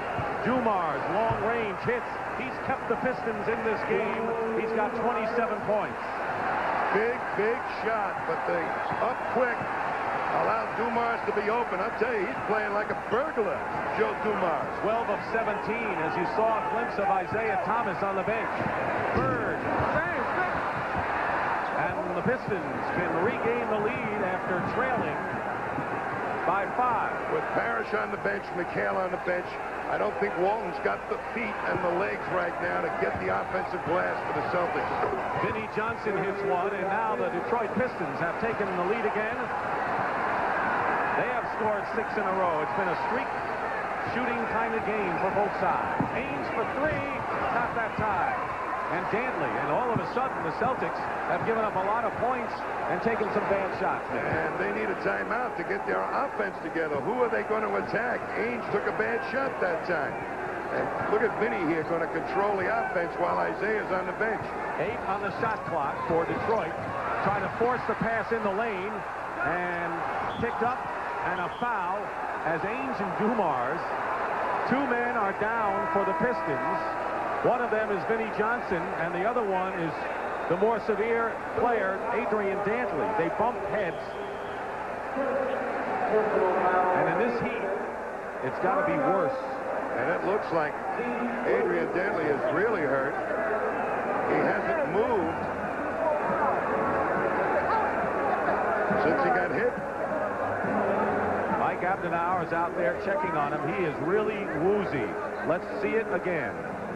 There's a dive for the ball. Ooh, boy, that hurt. He hit heads, and without helmets, that's got to hurt. And it looked like Dantley's neck got sprung a little bit. Watch it again. But this is pure out hustle, and they just collided head on head. This is a war of attrition, this series. Dantley is getting up slowly. He may not know where he is right now. Vinnie Johnson is up. He was the guy who banged heads with AD, and now they're going to keep him down. That's Dr. Tom Silva on the... It's just ironic, Tommy. We've all been talking about the Celtics problems, the injuries, the walking wounded, and all the rest. And here, the Detroit Pistons lose their top scorer in the final seconds of the third period of Game 7. Isn't, you know, that's the unlikely twists of sports sometimes. This is a real challenge now for the rest of the Pistons. Somebody's going to have to step to the fore and control the offense and score those needed points, probably inside. Now, Laimbeer is an outside shooting center. Maybe Vinnie Johnson will be the guy. Sally is on the line. Let's go to Pat O'Brien for a report. All right, Dick, outside the Detroit Pistons locker room, the problem was that he was not responding at all. They don't think it's his back. They think it's his head more than anything else. They're going to get him to a hospital as quickly as they can. I'll keep you up to date. Back to you, Dick. Thank you, Pat. You've been a busy man. 8 seconds to go, and Sally missed the first free throw. Greg Kite and Sam Vincent in the game for the first time. Sally missed both of them. He has struggled from the line. Detroit has a 1-point lead. The Celtics looking to take the lead. And Vincent will have a chance as Dumars fouls him. They put Greg Kite in because obviously Bill Walton wasn't getting the job done. And Sam Vincent will be in there to pick up the game for the Celtics to try and help them get some easy hooks. He is a penetrator and a good middleman. Vincent will go to the line with 2 seconds to go. This is Dick Stockton and Tom Heinsohn. The 7th and deciding game. The dramatic finish to this series of the Eastern Conference, with the winner moving on to face the Lakers in Game 1 of the NBA Finals Tuesday night. The score is tied for the 8th time, and the Celtics can take the lead. They were down by 1 at the half. Detroit led by 7 after 1 period. Just 2 seconds left in this quarter for the Pistons to get it up and get a decent shot. You know what, Tommy? I wonder how the Pistons will come out, whether they're real shaken by Adrian Dantley's departure. The Celtics lead by 1 and will return to the Boston Garden after this word from your local station.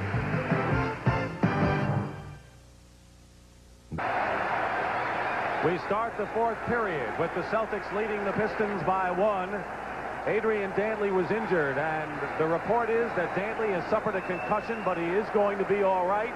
And a call is being made to Dantley's wife to inform her of those facts. So the Pistons, Tommy, are going to have to go without their big gun, and I'm anxious to see, besides what they do on the floor, with Rodman in there now, whether this inexperienced team at this kind of pressure situation could respond to losing a leader like that. Detroit got Adrian Dantley because of his inside play. This has always been a perimeter team, the Pistons, until Dantley arrived. That's why they're probably going to have to try and win this game.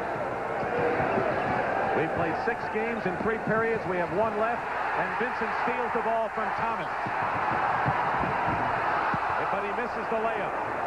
Thomas harassed him from behind. The 2 who play in the summer months in Michigan. Laimbeer. And Detroit has the lead by 1. Robert Parish is in the game along with McHale and Bird, Dennis Johnson and Sam Vincent, Thomas, Vinnie Johnson, Sally, Rodman, and Laimbeer for Detroit. Boy, Laimbeer sure does find the soft spot in the Celtics defense to get open for those outside shots. McHale, who has 20. A steal by Rodman. 3-on-1 break. Thomas, and Rodman gets the basket, and Larry Bird with his 2nd foul of the game. So the Pistons have come out and responded early in the 4th.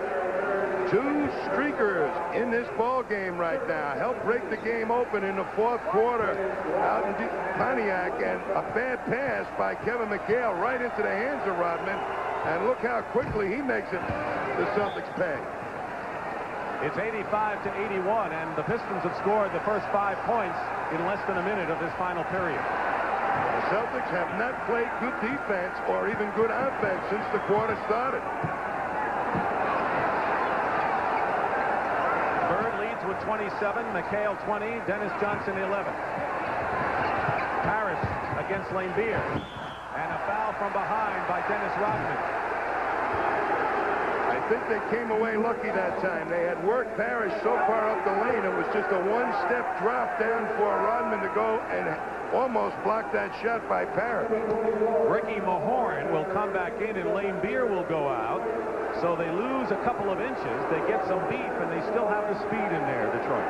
Mahorn has done yeoman work on the boards when this team has really made some runs. Team fouls are 1 and 1. The hub of the Celtics inner defense is Robert Parish, who has scored 8 points in this game.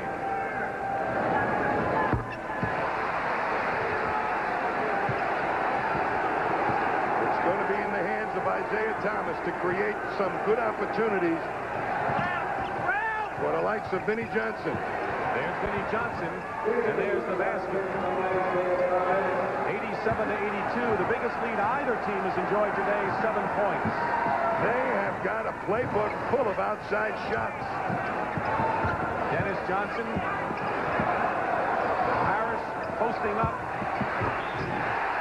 And he's pushed by Mahorn. I thought he did a good job in backing Mahorn in. Mahorn has been playing a finesse type of defense. He's been leaning on a man and then backing away. And now you see that Parish gets the ball. Mahorn went to get into the passing lane, and that turned Parish loose to the baseline for that cramp. And Tommy, Rick Mahorn has 5 personal fouls. The only player in the game with 5. One more and he's out of there. Laimbeer gets off the bench, and he'll be checking in. Detroit by 2.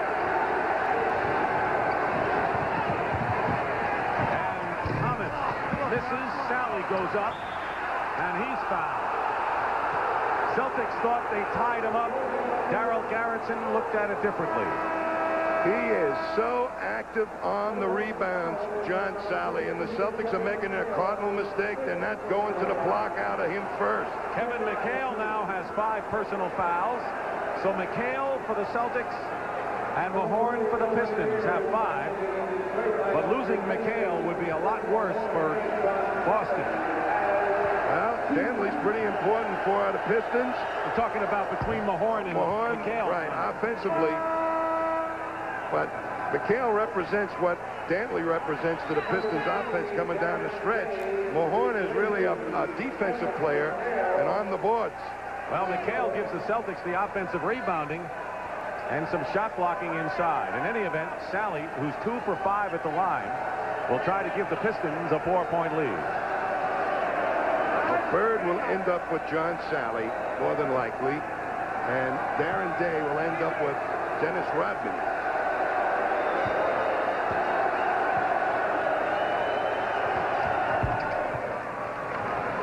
The winner goes to the NBA Finals, and it starts Tuesday at Inglewood against the Lakers. The loser, that's it. Parish playing lane. Setting a pick. Vincent going strong to the hoop, blocked by Rodman. And here is Isiah Thomas, 2 Celtics back. Thomas. Another chance. Sally tried to slam it in and miss. The Pistons had 3 opportunities, came up with nothing. And Bird is fouled. That's a big difference from one end to the other. Some great defensive plays by both clubs that time. And the foul is against Laimbeer, his 4th. What a game.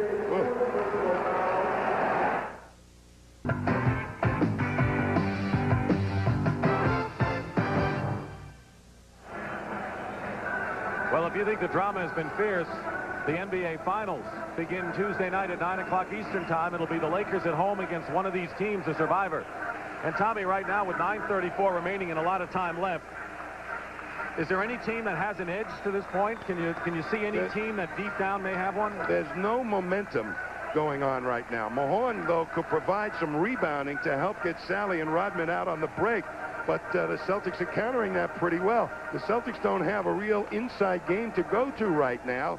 But Bird is scoring, and he's making his presence felt. So I think it's still even Steven. It looks that way, and Isiah Thomas, who maybe has to handle a lot of the burden without Adrian Dantley, who left with a concussion with 8 seconds left in the 3rd period, having scored 18. Thomas is struggling from the field. He is shooting under 33% and has hit only 2 of his last 12. Thomas has 14 points and he really has not been a big factor in this game. He has not really gotten into a groove where he can set up a player. You know, players count on using different types of moves and reading the defense and then countering them. It's like a boxer. They'll throw some jabs and then they'll throw an uppercut and combinations. And Isiah, I don't think, has handled the ball enough to be able to set up any one of his defenders to make himself felt offensively. And as Bird makes the free throw, once again, you saw the graphic showing how the Pistons have been subpar shooting from the line. And when you lose a 7-game series, if the Celtics win, you can always look at a lot of points that they missed opportunities to get. Big point. Danny Ainge is on the bench right now, gathering strength maybe for outside shooting purposes. And McHale also on the bench with 5 fouls. Vinnie Johnson guarded by Dennis with 9:20 to go. Offensive rebounding, and Bird comes up with it, with a chance to tie the score for the Celtics.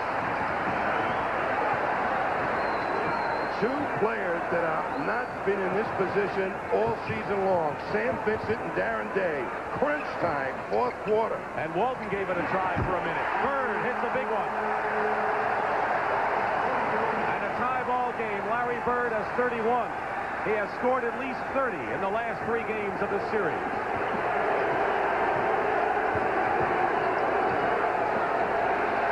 This is pressure time. Rodman, the rookie, throws up an air ball. Laimbeer, blocked shot, gets another chance. And Parish is fouled by Rodman. And that's the 15th foul and the penalty for the Pistons. Let's see if that's the case, or is it still 4? I'm sorry, they still have 4 fouls. 1 more and they're in the penalty. The Celtics have committed only 2 fouls, so it looks like Boston will be shooting penalty shots with a lot of this period remaining. Danny Ainge with fresh legs back in the ball game for Sam Vincent. Darren Day is in there.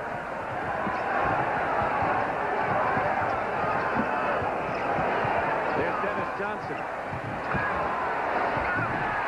Penetrating nicely is Dennis Johnson. Bill Laimbeer had to pick up Dennis Johnson, take away the outside shot with his rush, and then allow Johnson to just blow right by him. 8 minutes to go. Boston by 2. Bird the rebound on Vinnie Johnson's miss. You wonder whether this is where the Celtics will perform their magic. Well, this is where their experience pays off. Plenty of time on the shot clock. Sally the rebound as Dennis Johnson misses, and this is as fierce a basketball as you'll find. Get out of the way. The truck is coming, mother. And Detroit, ice cold after the quick early start in this 4th period. Thomas goes around, and Larry Bird commits his 3rd foul. Larry Bird, all-out hustle. He gets Sally. Sally kind of tripped him there. Bird lost his balance, and he just made sure that Pistons did not gain possession of the ball. That could have been a foul. 3rd team foul for Boston. Joe Dumars comes in for Vinnie Johnson. Vinnie Johnson goes out having scored 10. Dumars is the Pistons' leading scorer with 27. Here's Joe. Well, Joe will have to heat up once again like he did in the first half right now as the Pistons are searching for hot fingertips. Tied at 91. This is Dantley time for the Pistons. He's not here. Went out with a concussion. Final seconds of the 3rd period. Delighted with Vinnie Johnson, and we'll have an update soon. Bird, fall away. Day gets a big offensive rebound. Inside to Parish, blocked by Rodman and Sally. What a job the 2 rookies did on Parish. Why, Rodman is a leaper, and so is Sally, but Sally looks like he's tiring out a little bit, Dick. Sure, he's never played in this heat. Thomas has his shot blocked from behind by Ainge. There's Parish. Foul, Laimbeer. And that's 5 on Laimbeer. There goes Adrian Dantley leaving, heading for the hospital. Here's Pat O'Brien. All right, Dick, they are taking Adrian Dantley to Mass General Hospital with a concussion. They say he'll be okay. They just want to take a look at him. We'll be back with more of Game 7 from the Boston Garden after this word. Stay with us. 6:39 left in the game. The scene in Boston Garden in the 4th period of the 7th game of the Eastern Conference Final. Tomorrow, you'll see the final round of Jack Nicklaus's Memorial Tournament beginning at 3 o'clock Eastern Time. Scott Hope has a 4-stroke lead. The 3rd round play was suspended because of rain.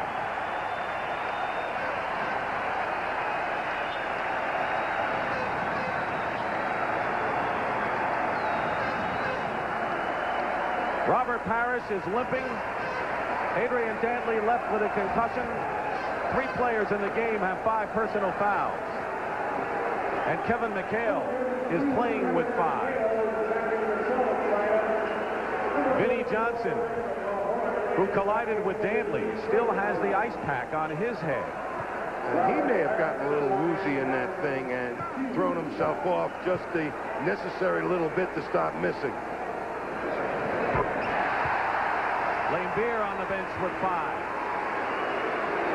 He gave it a try today. Bill Walton couldn't do it. And Larry Bird has played the entire game for the Celtics. 31 points, 6 rebounds, 6 assists, and great defense. Still 6.5 minutes. Wow. I guess, Tommy, it's who can dig down deeper now. Isiah Thomas gets by Ames.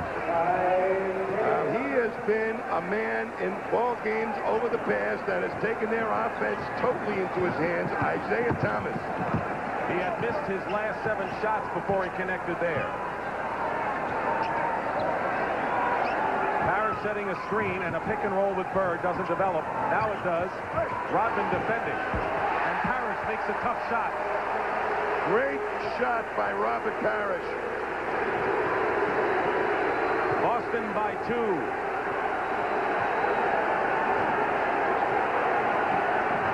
Thomas against Ames again. Ties the score again. Danny Ainge is making a classic mistake. He's letting Isiah get by him and reaching from behind for steals. He's got to contain him between his legs. 12 times this game has been knotted up. Bird wide open. 33 for 33. 33. A lot of time remaining. This is going to be a tough ride home, Richard. Thomas blocked out of bounds by Johnson with 10 seconds on the clock. Well, if the Celtics lose, they're not going to have to ride home. No, I mean you and me. Oh. This is getting rocky here. Here's DJ's block. Everybody knows that Isiah is going to take over the offense right now. The Celtics will be keying on him to help Danny Ainge. Mahorn gets a big open shot with 5 minutes to go. We've had ties at 89, 91, 93, 95, and now at 97. Isiah read the defense perfectly that time to give Mahorn the ball. 5 possessions, 5 ties for each side. 4:42 and running. Bird's left-hander goes. Get that one out of the book. I haven't seen that one in a long time. Celtics by 2. Neither team giving an inch. And I guess this is why you grow up to want to play this game. Dumars. Short. Own rebound. Another tie, this time at 99. Dennis Johnson just stretched out to give Dumars so much trouble on that jump shot. He just went right by him and allowed Dumars to go back and get the rebound. Nearly a steal by Thomas. Ainge, no foul, goes for 3. Bird is there with the rebound. Who else? Plenty of time on the shot clock. We're under 4 minutes in the game. All knotted up. Bird for 3. McHale gets the rebound, and the Celtics keep getting second and third chances. I wonder why they're not getting the ball to McHale a little bit. That's where they can pick up some inside play. Pistons are trying to play without Adrian Dantley, who went out of the game with a concussion, taken to the hospital. Their leading scorer. Bird for two, short. And guess who? The Celtics have it again. McHale misses. Parish inside. Bird has it. 5 offensive rebounds in this sequence by the Boston Celtics to try to break a tie at 99. Danny Ainge, three-pointer.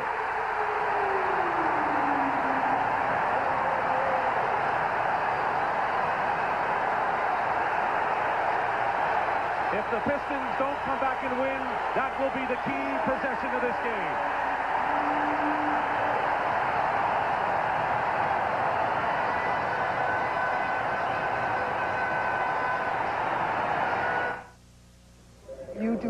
Bird does a "you can't find me" Dennis Rodman, and he comes up, and look at the move. By the time Rodman gets back out to him, Bird uncorks his left hand up the other end. Dumars follows his shot and steps in among the Giants. Mahorn almost picks it off, but Dumars up and in for the Pistons, and a three-pointer after 5 offensive rebounds. Danny Ainge with fresh legs after about 5 minutes on the bench, and it's while away the time here, Dick. Nothing happened. Well, a lot of time remaining. 2:52 is an eternity, but if the Celtics win the game without the Pistons coming back, that may be the key sequence of this game. Thomas picked up by Parish on a switch, and Isiah hits one. It's 102 to 101, the timeout situation, which could come into play. Boston 3, Detroit 2, and the Celtics with 1 foul to give.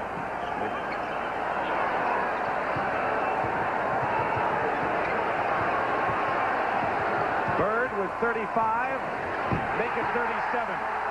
When he's got a big man on him, he's going to taunt him and make him just go off bounds the least little bit, and then he'll take the outside shot.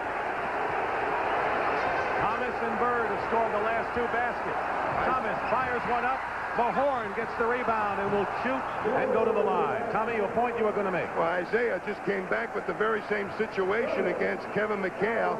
Got him to move back and just lofted it. But Mahorn, who's been dynamite in this series with all kinds of rebounding, made a big one there. Harris's 3rd foul and the 14th foul against Boston.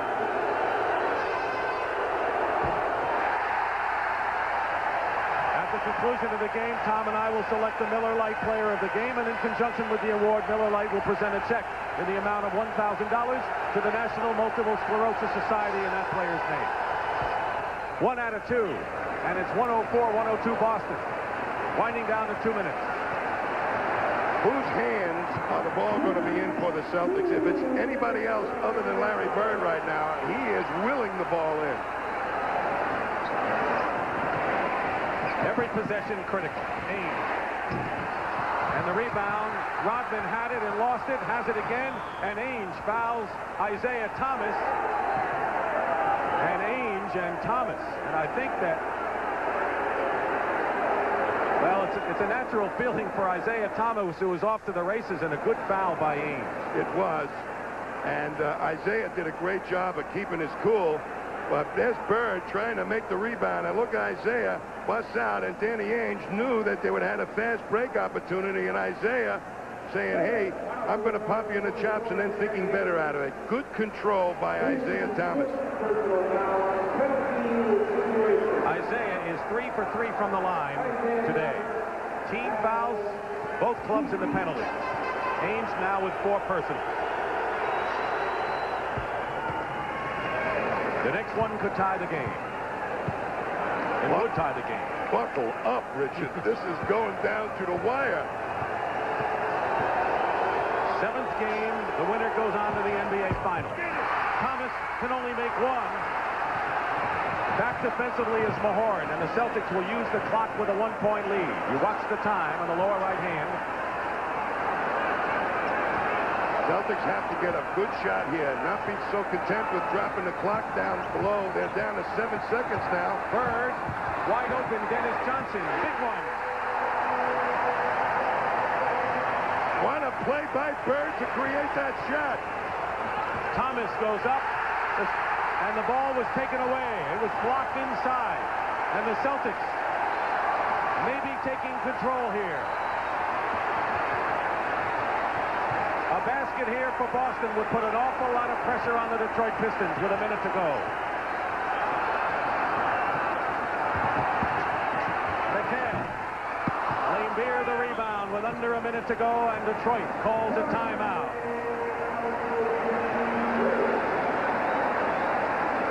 There's your story, and the Pistons have only one timeout left. Want to remind you, Red Auerbach and Don Gaston. But what a series this has been. Larry Bird stole the ball. Detroit winning big in Detroit. We had some fisticuffs.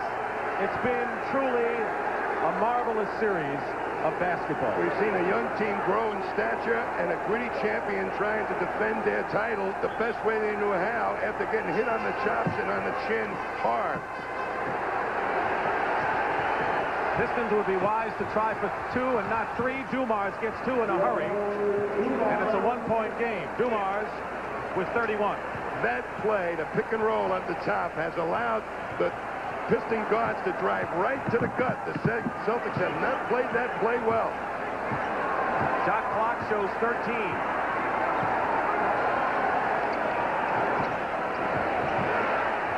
Dennis Johnson passed up the shot, and Danny Ainge hits it.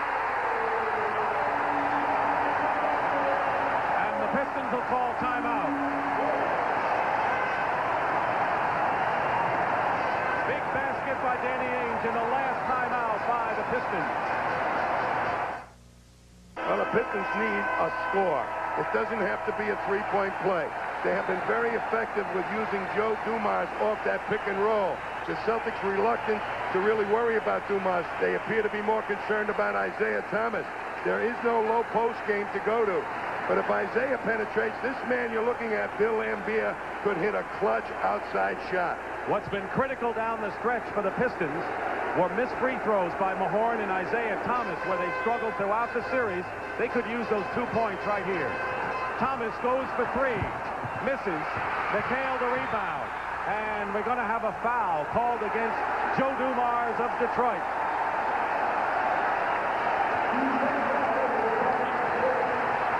And that may be all she wrote.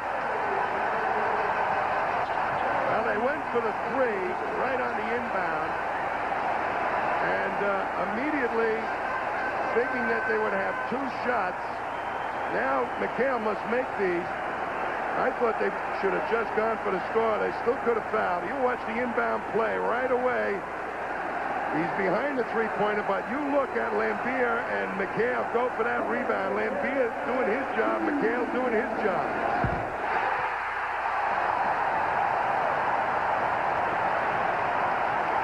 Important right now that Boston make the Pistons waste some time on the clock before they take a shot if possible.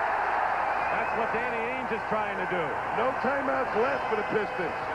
Thomas going strong to the hoop. Gets the basket with 13 seconds, and Detroit has to foul, and foul in a hurry. And there it is, Thomas on Dennis Johnson. But he can wrap it up with 2 free throws. What a gallant warrior he's been. But keep in mind, the Pistons had to play this last period without their ace in the hole, Adrian Dantley, who went to the hospital with a concussion. It's been that kind of a series. And if Boston wins again, well, it was Game 7 at the Garden. But the Detroit Pistons have so much to be proud of, Tommy, because a lot of people didn't think they'd even survive the first round of the playoffs. Right now, they're making an adjustment defensively. Parish goes out.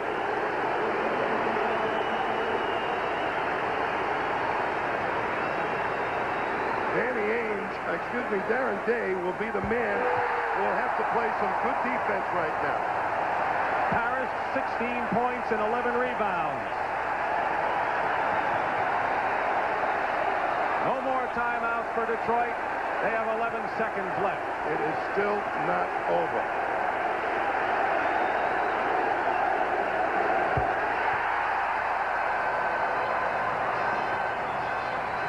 And the foul foul is called against Dennis Johnson, which was the last thing the Celtics ever wanted in this situation. That was as dumb a foul, Dick, as you can want to make from an experienced player at a key point. Make them spend some time bringing the ball up. Now they're going to get a chance to score 2 points on free throws. You never want to stop the clock if you're ahead late in the game, especially without timeouts and a lead of 5. Dumars. They may live to regret that foul by Dennis Johnson. Now Parish comes back into the ball game. And the Pistons are going to have to foul where the Celtics have been outstanding from the line. Everyone all game. Darren Day leaves. Sally comes in for Laimbeer. You must play intelligent basketball. You can't make a single mistake coming down the stretch. You saw what happened in the game here 5 when Isiah just made a nonchalant pass. How Bird converted that into a Celtic win. Mahorn almost tipped it in, and there's Sally who gets 2. 7 seconds to go. It's a 2-point game, and the Celtics are going to call timeout. And so because of that mistake by Dennis Johnson and a 3-point play by the Detroit Pistons, they're down by 2, and that'll force Boston to make free throws. Point lead with 11 seconds to go before the foul by Dennis Johnson. The first thing, of course, for the Pistons would be to try to make a steal on the inbound. It's very definitely go for a steal and try and pick it off without fouling. And if you miss the steal, then foul them. Don't go for the foul right away. They still have an opportunity to win this ball game. If they do end up fouling, they can still come back, rush it up the court, and hit a 3-point play. Keep in mind, Joe Dumars intentionally missed that second free throw, and it worked for the Pistons as Mahorn got the basket. So now the crucial inbound pass, 7 seconds to go. They'll try for the steal, and if they can't do that, they'll foul and hope the Celtics miss 1 at least. It's not easy to inbound the ball. And everybody is anticipating somebody coming to it. Sally may be a key player in this attempt. He may have to take somebody coming strong to the ball. Dennis Johnson inbounds. Ainge. And a blocking foul, Rodman. So Ainge will go to the line with 6 seconds. So they used about 1 second off of that clock. Well, now it's all in the hands of Danny Ainge, because if he makes both free throws, the Pistons will not, barring an incredible mental mistake, and we've seen one already, may not have enough chance to come back in. He's got to make the 2 to put the game away. And it all may be riding here. This is a 3-point lead. Pistons are out of timeouts. The Celtics getting set with what they're going to do after the free throw. Day is back in. Day is important right now. They're going to use him in place of Kevin McHale for speed purposes, to deny people the ball, keep them in front, make them waste the time in the backcourt, not let Joe Dumars take off up the court. He makes them both. 5 seconds, and now they foul Thomas with 4 seconds to play. Explain that one. I have no idea why they fouled him. I absolutely have no idea why they fouled him. Now, he gives Isiah Thomas 1 chance, 2 chances to score. I don't understand it, because he can make 1, they miss 1, get a 3-point play and tie it up. Absolutely. I cannot understand what was running through Dennis Johnson's mind. But it had to be a play sent in. I mean, I don't think Dennis Johnson just did that on his own, Tommy. I don't think he did. Well, then somebody made a big mistake, in my opinion. Well, the Celtics are, if they win, are really escaping with the thinnest of margins with the way they've handled the last 11 seconds. They better go and control this missed shot, because Isiah may try and miss it. That's why McHale is back in right now. He does, and he throws it away. He didn't get it on the rim enough and threw it away, and it's going to be Celtics ball, and they can still foul the Celtics, who lead by 3. No time ticked off the clock, and a pushing foul, a 2-shot foul coming up. Dennis Rodman commits it. Celtics are already celebrating. And the Pistons have to hope Boston misses both. I still can't believe that Dennis Johnson made 2 fouls in that type of situation. I hope that chronic fatigue isn't affecting his brain. Tommy, because that foul was made before the inbounds, it'll be... And the ball. A shot and the ball. Right. Just 1 shot? 2 shots. 2 shots and the ball.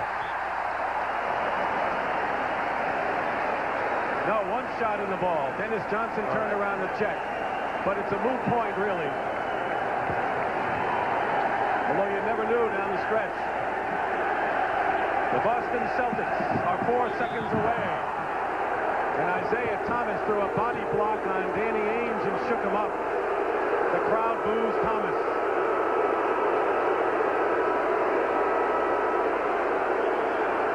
Thomas is out of the game. He has not fouled out. He just leaves it. And a bitter disappointment for the Detroit Pistons, who almost won Game 5 and had the lead, lost it. And today, in a very tight game, saw the Celtics, as they always do, find a way to win down the stretch at home. Well, they're imitating Dennis Rodman right now in their celebration. I didn't like what Rodman did out in Pontiac, so they're imitating him in their victory here. The Lakers are in the finals for 6 of the last 8. They'll face the Celtics for the 9th time in NBA history.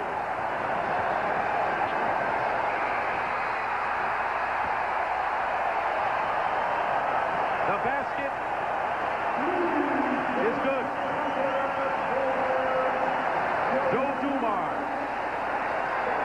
Laimbeer and Parish shook hands. The Boston Celtics will go to the finals again.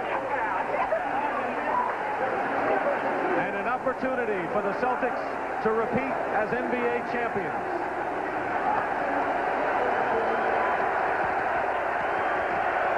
(117 to 114) in a classic at Boston Garden.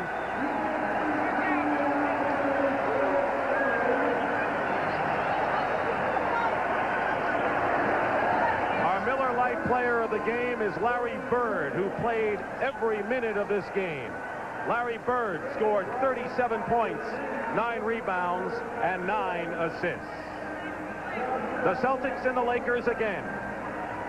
So for Tom Heinsohn and Pat O'Brien, I'm Dick Stockton saying so long from Boston Garden, where the final score, the Celtics 117, the Pistons 114. Join us on Tuesday evening for